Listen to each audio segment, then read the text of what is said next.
You know, for me, I know we got more dogs. I know we better than that team. So, you know, I'm just pissed off that we couldn't pull out the win. So the Raiders lost by 14 points, only scoring 3 in the second half, with the game never being within reach as they lost by 14. Yet, the Raiders got more dogs and are a better team. Well, we definitely got to talk about that delusional mindset. Dive into these highlights and takeaways, including Rashee Rice having a career game, the second half drought for KC officially ending, a Justyn Ross update, and more. But first, how about those? All right, first up, while the Chiefs walked away from this game with a big fat dub, they weren't without a few players getting banged up. Andy Reid shared after the game that Sky Moore tweaked his left knee. Donovan Smith came out for a bit with a stinger, though he did come back in for what that is worth. And Trey Smith hurt his right foot near the end of the game. And we won't know the extent of these injuries, at least for the time being, because per usual in Andy's Monday media presser, he said the guys haven't gotten in there yet. He hasn't had a chance to talk with Rick Burkholder and company, so there's no real injury updates other than what he said last night, so hopefully they are all pretty minor. Then regarding Kadarius Toney's late switch to being inactive for the Raiders game after being a full go at practice all week, Andy said he wasn't sure Kadarius Toney could have taken a hit. Well, I don't like the sound of that, but they gave him as much time as they could for him to progress on a short week, and he wasn't quite ready for this Sunday's game, so they ruled him out. And hopefully he's back next week, but you never know with Toney, we shall see. And regarding Jerick McKinnon, his groin has been bothering him for a bit, with it continuing to flare up, so they opted to rest him. Then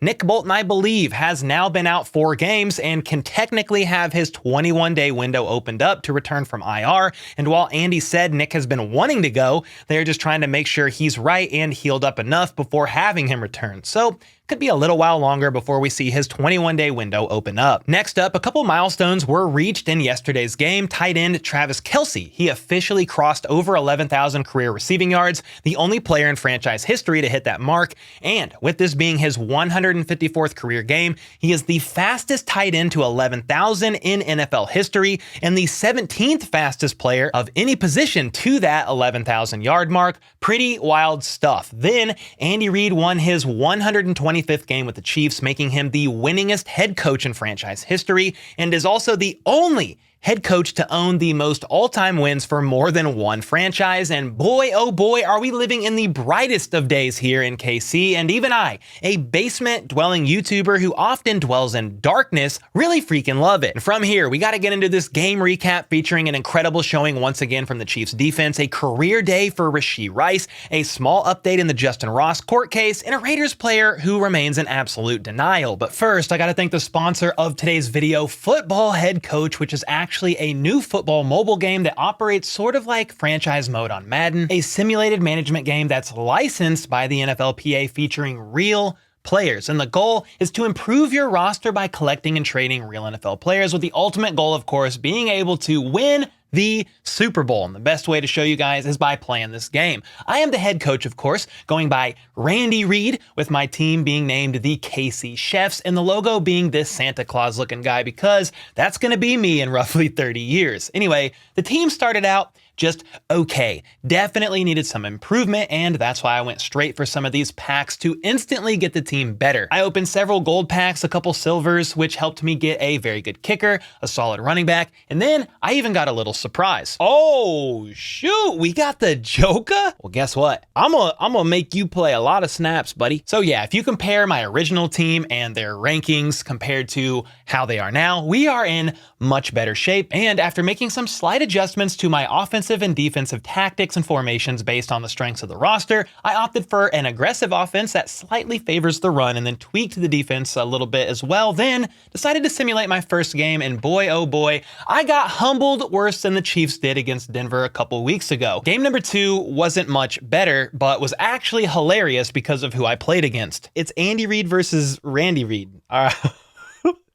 You can't make this up. So after a laugh and another L, I had to play again because I needed a W, and that's when we started to get it together and dominated, winning by the score of 38-14, and that dub got me wanting some more 1000%. And this is Football Head Coach. To download it, make sure to click the link at the top of the description to whoop up on some noobs and have a blast doing so like I just did. Get him. Oh. Oh, my bad. I was playing football head coach. Anyway, this game started out a bit scary, with the Raiders offense looking like they were able to do whatever they wanted against one of the best defenses in the NFL. Their quarterback, rookie Aidan O'Connell, had plenty of time in the pocket. Davante Adams was getting hot early, and Josh Jacobs was gashing them on multiple runs. The Raiders' first drive went for 9 plays, going 75 yards pretty easily for a quick score and a very early lead thanks to Jacoby Myers feasting due to the attention Davante Adams was getting. The Chiefs offense then had a very ugly 3-and-out on their opening drive, as their first down play was completely blown up for an 11-yard loss that Kelce could not overcome. And even though Townsend had an awesome punt, Las Vegas was able to convert a key 3rd and 6 due to this great throw by Aidan O'Connell. Myers also converted on a 3rd and 1 via a jet sweep, but thankfully, the Chiefs defense held strong, with Tranquil tackling Jacobs for a loss on 2nd down. And even though this catch by Adams made it 4th and 1, the Raiders surprisingly decided to not go for it, even though they were at the Chiefs' 12-yard line. Anyway, their kicker, Carlson, proceeded to then miss a chip shot 30-yarder after making 45 consecutive field goals prior to this. KC then took over on offense, but were unable to do much at all aside from an initial hard-fought first down by Pacheco, and the result was another punt to start the second quarter. Then, things started to look not good, to say the least, when Josh Jacobs broke off a freaking huge 62-yard run, taking it to the house, which brought the Raiders up 14-0 with roughly 12.5 minutes left in the second quarter. And with the Chiefs offense continuing to sputter, I actually started to sweat a little bit, wondering how ugly this game might get later on if they didn't get it together on both sides of the ball very quickly. Well, thankfully, the Chiefs offense then awoke from their slumber, as did the defense shortly after. Travis Kelce had a nice first down catch here. Mahomes scrambled for the next one. Noah Gray got involved for 13 yards. And then, believe it or not, but Sky Moore then shook Marcus Peters out of his soul on this quick catch here, which obviously is not the sole reason why Marcus Peters got released by Vegas the next morning. But I do like thinking that Sky Moore was somehow the main reason, even though it wasn't. And yes, I'm serious. Vegas released Marcus Peters this morning, and he's now a free agent in search of yet another NFL team to play for, so best of luck to you. Anyway, after that, Rashee Rice helped convert a crucial 3rd and 8 in the red zone. CEH got them to the 1, and after he couldn't punch it in on the next play, they gave the ball to the Warhammer, known as Pop Pacheco, and he finished the job. So that made the score 7-14, with the defense needing to shut Vegas down to give Mahomes and company another opportunity to tie this game up. And that is exactly what they did, only allowing the Raiders 13 yards on the next drive, punting after 5 plays. Casey's offense didn't waste this opportunity either, as they drove down the field due in part to a beautifully lofted 28-yard pass to Travis Kelce, a play we are used to seeing from the best duo in the game. The very next play resulted in a little bit of trickery, as Kelce once again caught a pass, but it wasn't until Mahomes pitched the ball to Pacheco, who popped it to Richie James on a reverse, who then pitched it back to Mahomes, and Kelce snuck through for an easy first down, bringing them inside the 10. Justin Watson then got knocked over on his route, but jumped up, finding an opening that proceeded to tie the game. And Watson also made sure to let Spillane know he didn't like getting knocked over, probably saying a couple of not so nice words, which drew a flag for unsportsmanlike conduct, though thankfully the touchdown still counted, as this happened after the score. Anyway, with that, the Chiefs and Raiders went into halftime tied up at 14 apiece, and the real question I had from here was, will the Chiefs figure out how to score points in the second half? After all, they hadn't been able to do so 3 games in a row. Well, KC's offense started out with the ball in the third quarter, and the second half curse has finally been lifted. Hallelujah, praise the heavens, as several players got involved on this drive. Isaiah Pacheco had a few runs, converting a key 3rd and 1. Kelce and Gray each caught a pass, and then Rashee Rice caught this nice pass from Mahomes, scrambling left to move the chains. A screen pass to Pacheco was actually then driven in for a touchdown, but the refs ruled him down, and Andy didn't want to throw the red flag, but it didn't matter because Pacheco got in on the very next play anyway, which marked Pacheco's first multi-score touchdown game of his career, and also the Chiefs' first lead of the game. This also sparked a fire in the Chiefs' defense as they held strong once again and forced a very quick 3-and-out thanks to some tight coverage by L'Jarius Sneed.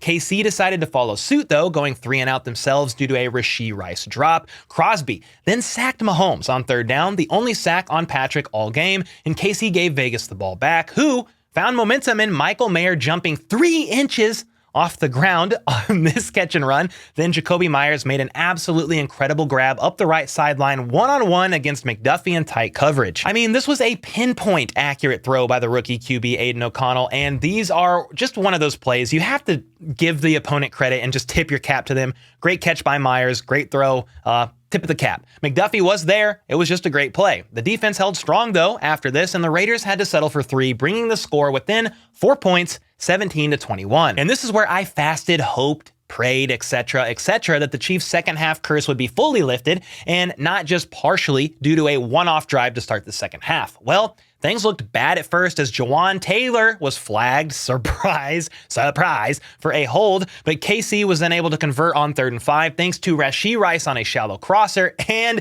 he was able to turn that catch into a 39-yard touchdown. MVS was actually wide open on this play up the left sideline, but when he saw Rice catch it, MVS made a nice block to allow Rice to cut inside and help bring the Chiefs up by 11 points with roughly 13 and a half minutes to go. Vegas was then in a little bit of a pickle, needing to get things back to a one-possession game, and while they were able to convert on a couple of first downs, Trent McDuffie said, "No thank you," on 3rd and 10, bearing down on a blitz, batting the ball to the ground, and Vegas, even though they were down 11, decided to punt the ball with 9.5 minutes left in the game. And even though the Chiefs only went 4 plays after failing to convert on 3rd and 3, punting the ball right back to the Raiders after only draining 2 minutes off the clock, I saw something here that I really liked and I hope to see more of, and that is Rashee Rice catching this perfectly thrown back shoulder pass from Mahomes up the left sideline, an incredible connection there that I hope we see more of in the future. Anyway, after a Townsend punt, Vegas struggled to find any real life going forward on 4th and 1 from their own 19-yard line, and almost everybody on defense was there to stop Jacobs for a loss and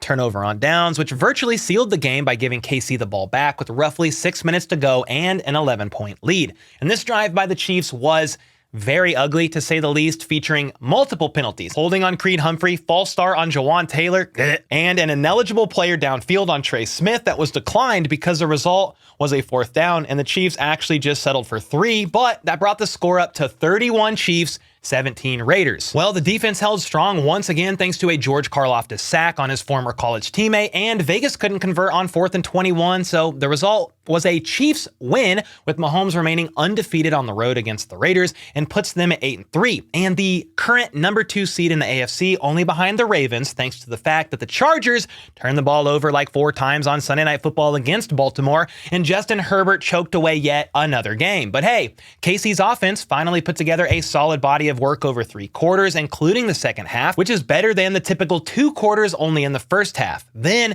if the Chiefs can get a win on Sunday against the Packers, which they should be able to do in theory, they will once again be the 1 seed in the AFC because the Ravens are on a bye, and that would give both teams the same record, but KC has less conference losses. So once again, the Chiefs' destiny is in their own hands, with momentum being built coming off of this road win. Mahomes played awesome, throwing for 2 yards shy of 300, 2 touchdowns, 0 interceptions, and only took 1 sack. Aiden O'Connell honestly had almost similar stats, throwing for just 50 yards less and 1 TD, and also took just 1 sack. And while running was tough sledding, with KC only racking up 69 yards on the ground, Rashee Rice had his first 100-yard game receiving, catching 8 passes for 107 yards and a touchdown, and this was the first 100-yard game from a Chiefs receiver, I believe, since like week 6 of last year when Juju Smith-Schuster had 5 catches for 113 yards against the Buffalo Bills. Patrick Mahomes himself expects more from Rashee going forward. I've said it all year, he has the talent. And he works hard. And we're giving him more and more as the season goes on and put him in more of a bigger role these last few weeks. But the flow of the game hasn't